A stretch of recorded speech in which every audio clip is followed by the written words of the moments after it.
Hey guys, Jeff here with Passive Income Unlocked. So last month's video, I asked how often you guys want to see these videos. You guys responded with a ton of comments. I really appreciate it. You made it very clear you want to see these videos monthly. So at least through the rest of the year, I will keep posting them monthly. Once we hit January, I'll probably reassess. But either way, appreciate all the feedback. So before I jump into the numbers for this month, I do have a pretty big laundry list of things I want to go over. August was actually a very busy month for us, a lot more so than usual. So first on that list, big shout out to Mike over at Below Average Blogger. He had me on his channel for a Q&A. Basically interviewed each other, very casual interview. It was a lot of fun. If you guys are unfamiliar with this channel, go check him out. Make sure to subscribe. Basically goes over his journey, learning how to blog. He hasn't been doing this very long. He has, however, taken a site from nothing all the way to over 50,000 page views in less than 1 year. So super impressive. Mike, you're probably going to have to rename your channel at some point in time. Just kidding, of course. But anyways, guys, we are looking at possibly doing a follow-up to that video, so if you enjoyed it, let me know in the comments below. All right, next on the list, hosting. So I told you last month that we switched from from Kinsta over to Rocket for several different reasons. One was cost savings. We actually went from about $1,000 per month over to $100 a month with Rocket. But we're also seeing some really good performance improvements as well. Speaking of performance, let me just pull up a screenshot for you here. This is Google Search Console, Google Core Web Vitals. As you can see, as soon as we hit, and this is for site number 1, by the way, as soon as we hit, or as soon as we switched over to Rocket, we started hitting green across the board. And this was for all of our sites, not just site number 1. We were in the yellow on all of our sites before that, but as soon as we switched to Rocket, we got into the green. Not something we were trying to do. Still pretty cool to see. And I'll bring up another screenshot here. This is the page experience screen in Search Console as well. So this accounts for the Core Web Vitals as well as a couple of other metrics. Same thing, as soon as we switched to Rocket, we were in the green across the board for all of our sites. I don't think this is a huge deal if you don't get into the green on your site, but it is pretty nice that you can literally just switch hosting and see an improvement like that. And this is obviously because they use Cloudflare Enterprise and your site is being served so quickly across the globe. So we're super happy with Rocket so far. If you want to check them out, I do believe they still have a $1 promotion, so $1 for your first month. I'll put an affiliate link in the description below if you want to check them out. Next thing on my list here. So a lot of you guys have asked about keyword research, so I did put out a couple videos on that recently, and nothing's changing. I'm not going to tell you that we're changing our methods or anything like that. However, I have seen this product called Keyword Chef in so many YouTubers' videos over the last several months. And I've just been putting off testing this tool out because I kind of had a feeling that's because they have an affiliate program and people are trying to make commissions off it or whatever. I figured we make enough money, let's throw a little bit of money at it, just test it out. That's what we did. So in August, we spent $250, which I think was their largest package, just to test out the tool. Tried it a lot of different ways, so took a lot of different approaches with it, just to see what it would spit out. And honestly, at the end of the day, we're pretty happy with it. It's not going to replace what we do, but I could see it being a good supplement for keyword research. So what we ended up doing that was the most effective for us was we took topics that we'd already done keyword research on for our sites, for our existing sites. We ran those through the tool, had it return question-based keywords, dumped those into an Excel file, and then used a formula to compare it to the keywords we already have to see if they matched up or not, to see if we actually had those keywords or not. We actually found that a lot of those keywords that it was spitting out were ones that we hadn't found using our current method. So that's always a good thing. Anytime you can find another way to build your keyword list, it's a good thing. That's how we might potentially use it in the future. Definitely not going to be our go-to method by any means, but something to check out. It is pretty useful. Definitely spits out a lot of good results. Next, so outsourced content is something that a lot of you ask about in the comments. You want to know where we get our content from. So I'm going to just share that with you real quick here. So we use 2 sources mostly, or at least for the past year or so. We use freelance writers through Upwork. Those are just one-on-one freelance writers. And then for bulk writing, we actually go through a company called Texton.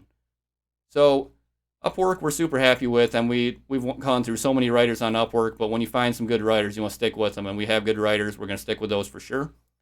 Texton, on the other hand, you're going to get different writers every single time, and that's to be expected, so the quality is going to fluctuate a little bit.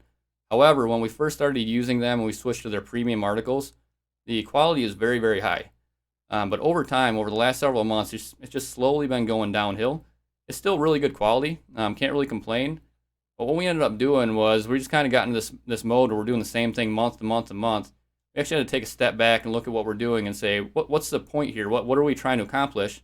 And what we're doing is we're building content sites, which means content is the most important thing on your site. So we really need to put emphasis on making that content as high quality as possible. That's why we decided we need to actually take a look, see what other services are out there, see if we're missing out on anything that's actually higher quality, even if it costs us a little bit more. So at the end of the day, we found this company called Passion Post. They work a little bit differently than other writing services, so they actually write in the income school style. So when you hire out to Passion Post, instead of specifying a word count, you say, I want a staple post or a response post or whatever, and they will produce an article within a range of word count. So instead of getting 1,000 words, you say, I want 1,000 words on this, and the writer kind of cuts themselves off to make it 1,000 words. They're going to actually produce an article that's between 1,250 and 1,500 or something like that. Gives the writer a little bit of flexibility, which is going to give you a higher quality article. But the thing that we really like about Passion Posts is what they do for their hiring process is they hire writers that have knowledge in specific hobby niches. Let's say that you have a camping site and you need articles for that camping site, and you outsource to Passion Posts. What they will do is they will assign your particular articles to writers that they have experience with camping, that actually have knowledge about camping. And ideally, what happens is those posts are higher quality. So what we did in August was we spent about $400. We ordered some test articles through Passion Posts across all of our sites just to see what they would do. So we have a bunch of different niches, obviously, so we just want to see what kind of content they would produce. We got those articles back in roughly 2 weeks, took a look at them.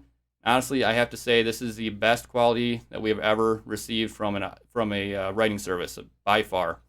So the content that they produce, not only was it super on point, and this is a big one, by the way. So like you outsource an article, and some topics are really hard to write about because they're really, really small, and you need want to hit a certain word count or whatever. But they clearly make it a point to stay as close to that topic as possible throughout the article, so they don't go off on any tangents. So that's a big one.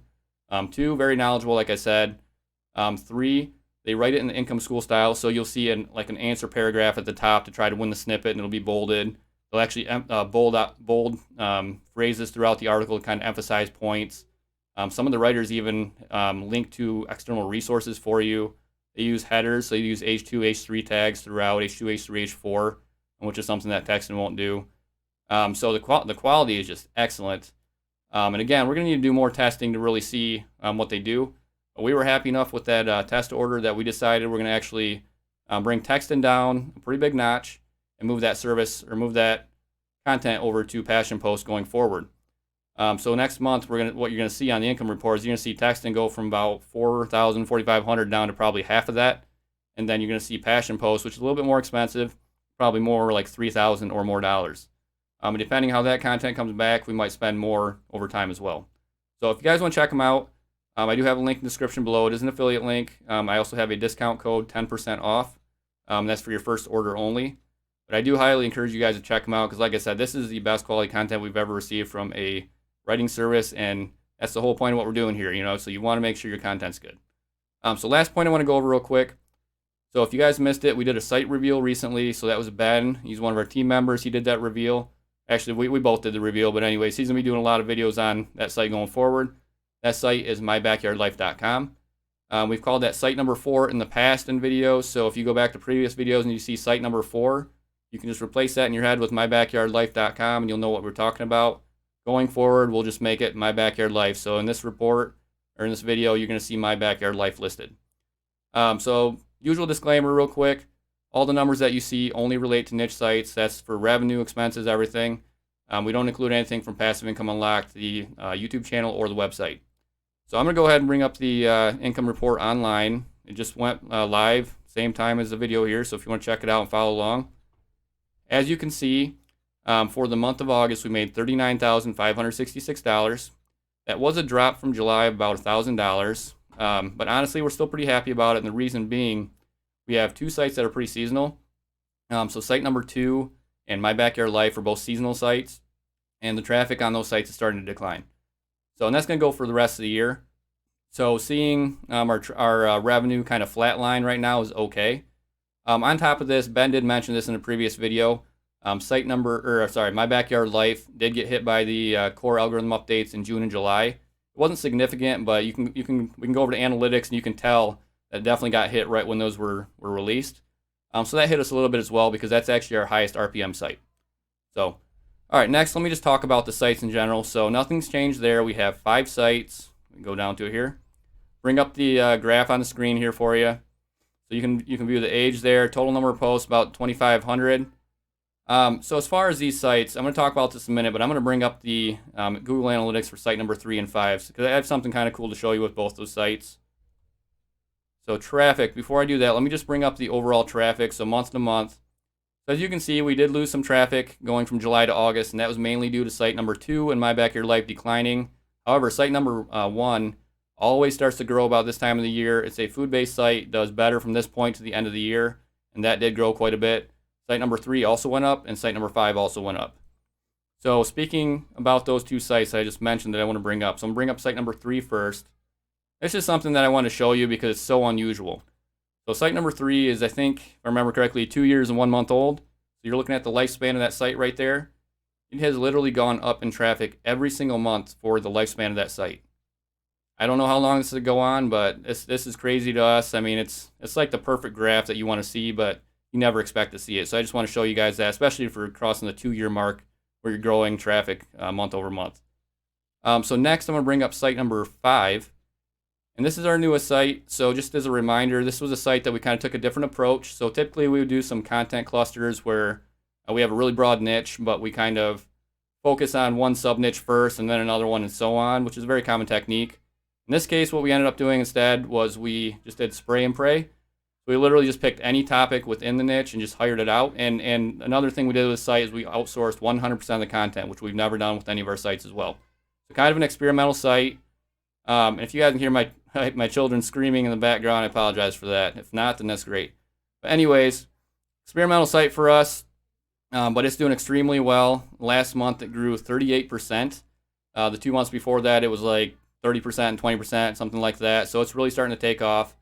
We're hoping to get this monetized with Mediavine by, I don't know, within the next 3 to 6 months. We're in no rush, obviously, but the sooner the better. The site's definitely doing great. So next, let's talk about income. So last month, like I said, we made $39,565. I'll bring up the graph here on the screen. So we did drop down a little bit. However, we were kind of flat from May through August, and we're okay with that because, again, like I said, we're starting to see some of that seasonal traffic go away. And if you're going to flatline, being able to flatline around $40,000 is pretty nice. So we can't complain about that. So we're pretty happy. As far as the revenue sources, so I'll bring up a graph here. This is Mediavine. So this is our ad network. As you can see, we're pretty balanced across all 4 of our sites, and you can see My Backyard Life there. And this is a big thing for us. So like I mentioned earlier, we got hit by a Google algorithm update on My Backyard Life in June and July. It wasn't a major hit, but we have been hit in the past before on site number 2. Again, not a major hit. Site number 1 was a pretty major hit, but it was early on, and I'm actually going to explain that in a future video that I just recorded, so you'll see that coming up sometime soon. My point is, though, even with info sites, you can still get hit by Google algorithm updates. No one's protected 100%. Best way to protect yourself is to diversify your portfolio. So that was a big thing for us. We wanted to not only diversify our portfolio, but try to keep that portfolio as balanced as possible. If you have one site that's bringing in 90% of your revenue and that site gets hit, you're going to be hurting. If you have 4 sites and they're all balanced like this and one gets hit, it's not as big of a deal.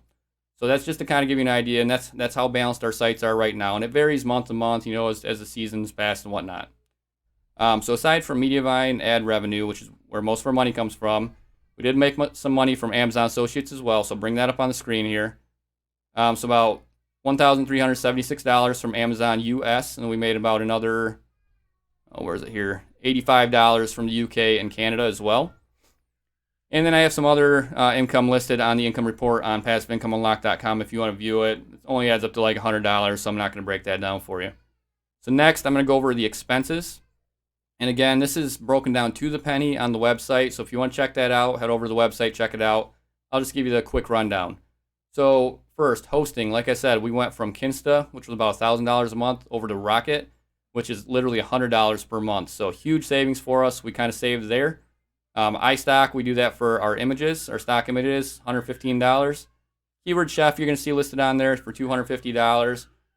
That's a one-time cost, so that's not going to be, I don't know if we'll use them again in the future or not. We may or may not, but that's not going to be a recurring cost. As far as our writing services, you have Upwork on there for about $120. Those are freelance writers. Textin, bulk writing service, like I mentioned, about $4,400. That's going to drop significantly next month. Then passion posts, like I said, that's about $420, and that's going to go up significantly next month, probably to $3,000 or more dollars. Aside from that, it's all really small stuff. If you want to see the details, check it out on the website. Total expenses came out to $5,429 for August. So for net profit, we had revenue of $39,565 minus $5,429, leaves us with a net profit of $34,136 for the month of August. So again, ideally you see your growth month to month. You just keep seeing growth go up and up and up. That's not really realistic. We're not going to complain when we're making $40,000 per month, obviously, so we're really happy with it. So usually at this point in time, I go over the mailing list. I'm going to skip over that whole section this time. Nothing's changed since previous months. If you want to check out the details, just go ahead, head over to the website. Last thing I'm going to quickly touch on, then I'm going to wrap this up, is our future plans and goals. So typically at this section, I'm just kind of saying we're going to keep doing the same thing we're doing or whatever. But there are a couple points I want to make with this real quick. So one is a big one. Like I said, we're switching our content service over from text-in, at least about half of it anyways, over to passion posts. That's a big one for us. As far as the process goes, it's a little bit different, so we're going to have to figure out how to streamline that process, because with text-in right now, it's a very streamlined process. That's one thing that I really like about text-in. You get all your files back in literally one document with article makes it a lot easier. Whereas passion posts, you're going to have individual articles sent back to you, so something we're going to have to figure out on our own. Aside from that, focus the rest of the year for us is keyword research across all of our sites. So like I said, we want to build up our keyword list as big as possible on our old sites. I don't know if I touched on this earlier or not, but we're going to build up our keyword list on our old sites and the new potential sites as well at the same time. And we'll just kind of give you some insight into our process for new sites. We tend to not start a new site until we've built up a pretty big list of keywords, of low competition keywords for that site, to make sure that there's enough content there. So what we're trying to do is basically find probably 200 to 300 low competition keywords for a site. Once we get to that point, that's when we're going to consider pulling the trigger and moving forward. So that's kind of our goal here, finding enough keywords for site number 6 and site number 7 potentially as well. And we're hoping that by the end of the year, site number 5 will kind of hit that point where we're confident enough that it's going to be on ads very soon, that we'll just say, okay, we're going to consider this a success now, and we're going to move on to site 6 and possibly site 7 as well. At the same time, we want to build our keyword list for sites 1 through 5, make sure we have as much there as possible so we can really keep growing those sites for as long as possible. Guys, that's all I wanted to cover in this one. Thanks for watching. I appreciate it, and I will see you in the next one.